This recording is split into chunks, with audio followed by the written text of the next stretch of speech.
দেশ বিদেশের বাছাই করা খবর নিয়ে সর্বদাই সত্য সন্ধানী ই নিউজ ভারত।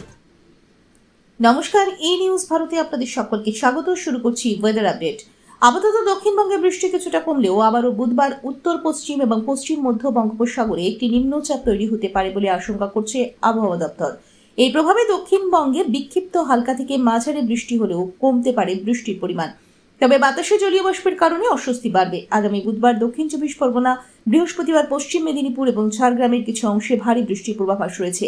এরপর থেকে দক্ষিণবঙ্গে বৃষ্টি আরও কমে আসবে। কলকাতায় বৃষ্টির পরিমাণ কমবে এবং তাপমাত্রা বাড়বে। অন্যদিকে আগামীকাল উত্তরবঙ্গে ভারী থেকে অতি ভারী বৃষ্টির সতর্কতা জারি করা হয়েছে। দার্জিলিং, কালিম্পং, আলিপুরদুয়ার, কোচবিহার, জলপাইগুড়িতে রবিবার থেকেই ভারী বৃষ্টি শুরু হয়েছে। সোমবার দার্জিলিং, কালিম্পং, জলপাইগুড়ি এবং আলিপুরদুয়ারে অতি ভারী বৃষ্টির সম্ভাবনা রয়েছে। অতিরিক্ত বৃষ্টির কারণে তিস্তা, তোর্ষা, জলঢাকা নদীর জলস্তর বাড়তে পারে। দার্জিলিং, কালিম্পং এবং পাহাড়ি অঞ্চলে ধস নামার সম্ভাবনা রয়েছে। আজ সোমবার দক্ষিণবঙ্গের কোনো জেলাতেই ভারী বৃষ্টির কোনো সম্ভাবনা নেই। কয়েকটি জেলায় বিক্ষিপ্তভাবে হালকা বৃষ্টির সম্ভাবনা রয়েছে।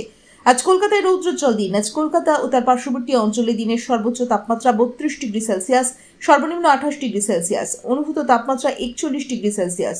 বাতাসের আপেক্ষিক আর্দ্রতার পরিমাণ 72%। আজকের বৃষ্টিপাতের পরিমাণ 14.4 মিলিমিটার। ব্যুরো রিপোর্ট, ই নিউজ ভারত।